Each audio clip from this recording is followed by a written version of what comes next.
khawatir sama Aldi, Mi. Gimana kalau sampai dia kenapa-napa? Kita bisa kena kasus lagi. Kamu nggak usah mikirin Aldi lagi. Aldi juga nggak mikirin kamu. Dia seenaknya nyerang kamu seperti itu. Untung kamu bela diri, kalau nggak kamu udah mati, Dion. Aku bener-bener bingung, Mi.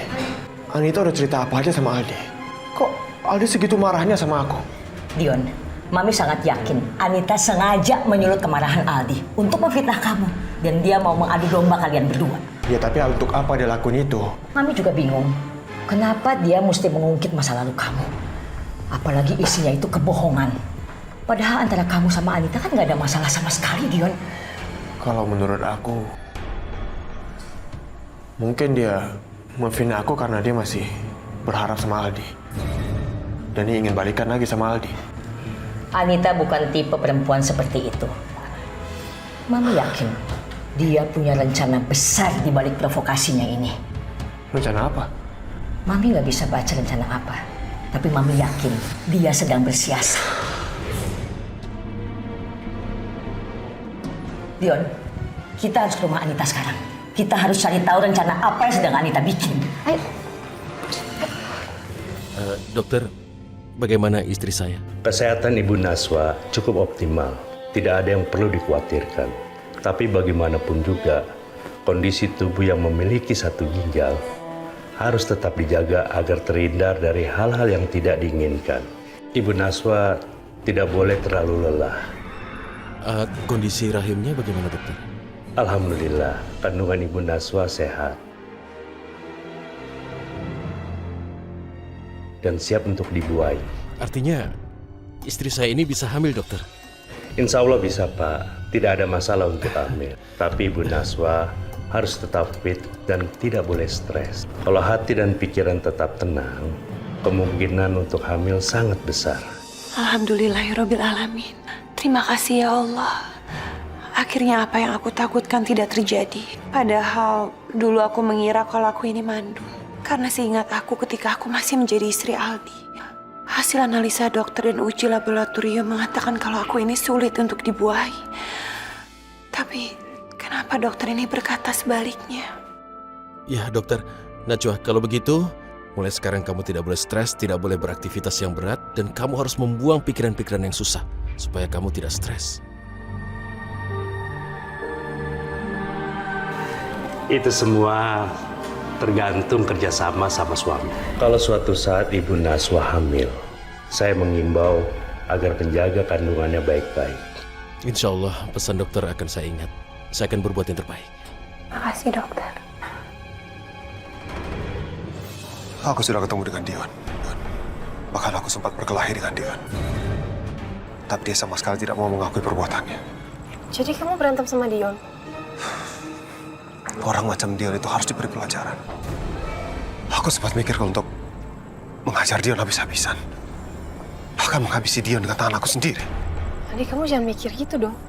Kalau kamu sampai habisi Dion, kamu akan berurusan sama polisi dan Mumtaz nanti diurus sama siapa? Pernah nggak kamu kebayang kalau kamu di posisi aku? Apa yang akan kamu lakukan? Aku bahkan sempat tidak memikirkan kalau Mumtaz itu adalah anak aku. Dia adalah darah dagingnya Dion.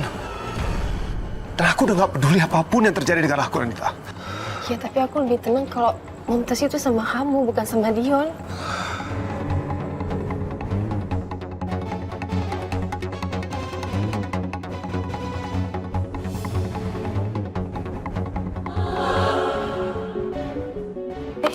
Kamu kenapa? Adi, kamu bisa dengar aku nggak? Kepala aku sakit banget nih. Adi, kamu kenapa kok bisa kayak gini? Aku nggak apa-apa. Aku nggak tahu juga kadang-kadang suka kambuh seperti ini. Aku cuma berharap Allah masih memberikan aku kesempatan untuk membesarkan Mumtaz. Karena aku sendiri nggak tahu aku bisa bertahan sampai kapan. Ya ampun, Adi, kamu ngomong apa sih? Aku nggak mau lu Mumtaz dibesarin sama laki-laki kayak Dion. Kamu kembali sama aku ya. Kita besarin Mumtaz sama-sama. Oke? Aku akan membesarkan Mumtaz jika Allah mengizinkan. Tapi kamu jangan pernah berpikir untuk kembali dengan aku, Anita.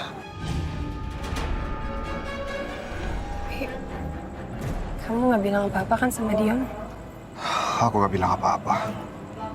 Sebelum aku ingin mengatakan yang sebenarnya, Dion terlanjur memukul aku dan aku pingsan. Makasih Aldi, kamu nggak ngomong apa-apa soal statusnya Mumtaz. Aku nggak tahu sampai kapan kita bisa menyembunyikan semua ini. Mumtaz adalah darah daging Dion. Dan kalau hari itu tiba, aku udah harus siap-siap. Tapi Aldi, Udahlah Anita, aku mau pulang. Kamu juga harus istirahat. Selamat malam.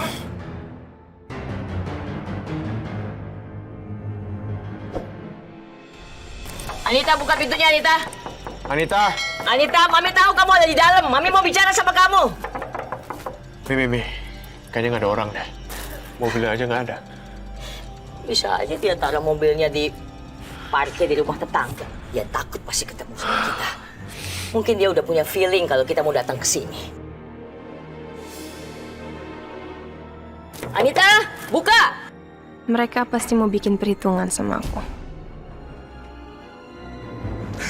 Ada apa sih, Mi, Dion? Akhirnya kamu muncul juga, Anita. Mami pikir kamu takut dan sembunyi dalam rumah. Takut kenapa sih? Lagian Mami ngapain di sini malam-malam? Nggak usah melotot. Mami mau tanya sama kamu. Kamu ngomong apa aja sama Aldi? Kamu sengaja ya mengadu domba Aldi dan Dion? Iya. Ya, aku emang ngomong sama Aldi kalau kalian itu berbohong selama ini. Kamu tahu, gara-gara kamu, Aldi dan Dion sampai bertengkar dan kemudian pukul-pukulan di pinggir jalan. Ya jelaslah dia dipukul. Aldi ditipu sama Mami dan adik tirinya sendiri, Mi. Anita, kamu kenapa bilang semuanya ke Aldi? Jadi sekarang seakan-akan kamu menjadi korban dari aku dan juga Mami. Dion, aku itu capek tau nggak hidup dalam kebohongan. Aku pengen hidup tenang, makanya aku cerita semua sama Aldi supaya dia tahu siapa yang jahat sebenarnya sama dia. Oh, jadi sekarang kamu salahin aku dan juga Mami? Emang kenyataannya kayak gitu kan? Aku ini korban, ibu dan anak yang serakah. Dan kalian udah manfaatin aku untuk merebut hartanya Aldi kan? Kamu tuh memang keterlaluan ya. Perempuan gak tahu diri, gak tahu terima kasih. Kalau bukan karena Aldi dan Dion, kamu itu bukan siapa-siapa, Anita. Kamu pasti bilang ke Aldi juga kan? Jika Aldi dan Najwa bercerai adalah gara-gara aku juga. Kalau soal masalah itu aku nggak lupa ngomong kok. Masuknya aku sebagai orang ketiga dalam pernikahan mereka, itu kan karena kalian yang suruh kan? Dan itu kesalahan aku yang paling besar dalam hidup aku. Kamu benar-benar keterlaluan, Anita. Anita, kamu masih ingat kan? Kamu itu perempuan yang Mami bayar untuk mengeruk semua harta kekayaan Aldi. Tapi sekarang kenyataannya seperti apa? Kamu seenaknya ya menguasai semua harta itu sampai Mami dan Dion tersingkir. Sampai Dion jadi supir angkot. Gak tahu terima kasih. Mungkin sekarang aku emang kuasain semuanya. Tapi Mimi tenang aja. Semua hartanya Aldi, aku akan kasih sama fakir miskin. Kamu nggak bisa melakukan itu, Anita. Kamu harus menyerahkan semua harta kekayaan Aldi pada Mami sekarang. Aduh, udah malam ya? Aku sholat dulu ya. Permisi. Nggak bisa. Kamu harus serahin semua harta dulu sama Mami. Udah, Mi, udah. Biarin aja dia mau sholat. Anita! Udah. Anita, kamu nggak bisa melakukan itu sama Mami, Anita! Udah.